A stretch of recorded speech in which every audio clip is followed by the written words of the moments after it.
tumatapa ngayon si Franz Castro At masyado ng pabida. Ito, tanong ko lang, malakas ba ang kabit? Nako, ito, para sa akin dito po sa video natin papanoorin, ay parang masyado ng binaba ni Franz Castro ang moral po ng mga AFP po natin. Alam natin, simula pa lang, ayaw niyan sa AFP, malamang sa malamang na kung saan ay, nako, pabida po si Franz Castro dito. Sabi nyo, November 5 to 6, pero nag-react lang kayo ng ang PCG ng December 2. So, ang daming araw nun, Diba? diba? Na na-monitor nyo na Parang November tunay 5 to 6 So, di ba sabi niyo po, sabi hanggang sa bumaba na siya. So, 135.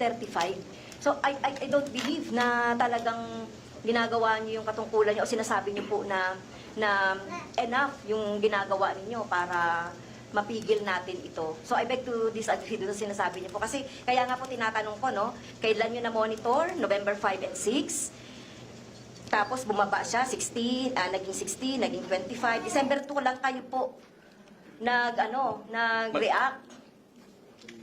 Yes, ma'am. Mr. Chair. Mr. Chair. Proceed.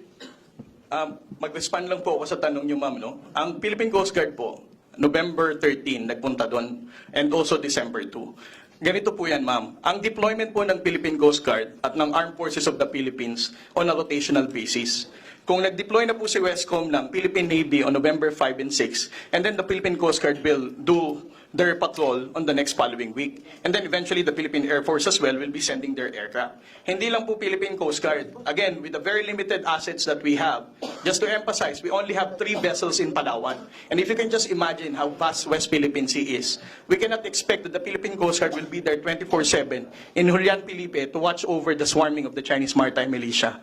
And then the second question, ma'am, just to respond to your question, are we effective in doing what we're doing right now? I think so.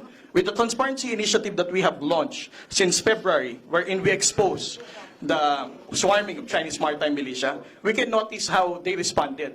The swarming in Sabina Shoal before, in last April, when we publicized it, a few days after, they left. When they did the swarming in Iroquois Reef, we also publicized it, they also left. Now here in Julian Felipe, are we going to celebrate this already? With the 135 down to 28? I think so. And then in the next coming days, we're still going to expect that they're going to withdraw. Okay, Mr. Chair, why not? Sinasabi natin, hindi pa tayo nagse-celebrate dito. Kahit na isang vessel na nakalagay, yung China doon, ano yun, violation dun sa ating soberanya.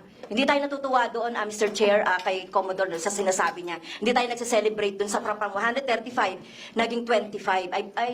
Hindi ako satisfied doon, Ma'am, hindi rin po kami Mr. natutuwa. Chair. Kasi, yes, pero hindi mo dapat sabihin na nagse-celebrate kayo dahil from 135, Mr. Chair, ginawa ninyong na-down sila sa 25 dahil December 2 lang kayo nag-react.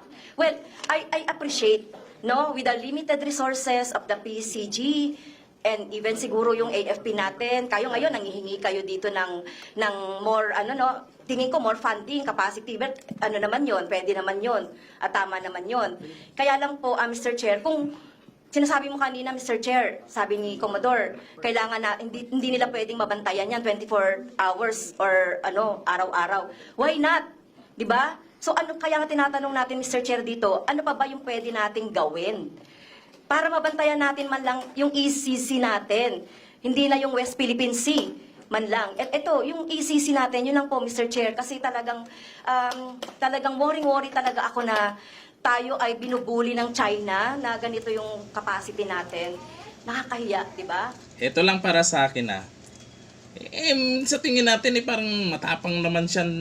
Mas marami namang alam ata si Franz Castro kontra dyan sa ating mga AFP at di ba pwedeng yung mga makabayan black na lang kaya ang magpatrolya dyan sa West Philippines? Pwede ba yon? Sila magpatrolya dyan. Kasi sila yung sila yung magaling, sila yung may mas alam at mukhang atapang na. Yan naman. Dito na lang, thank you.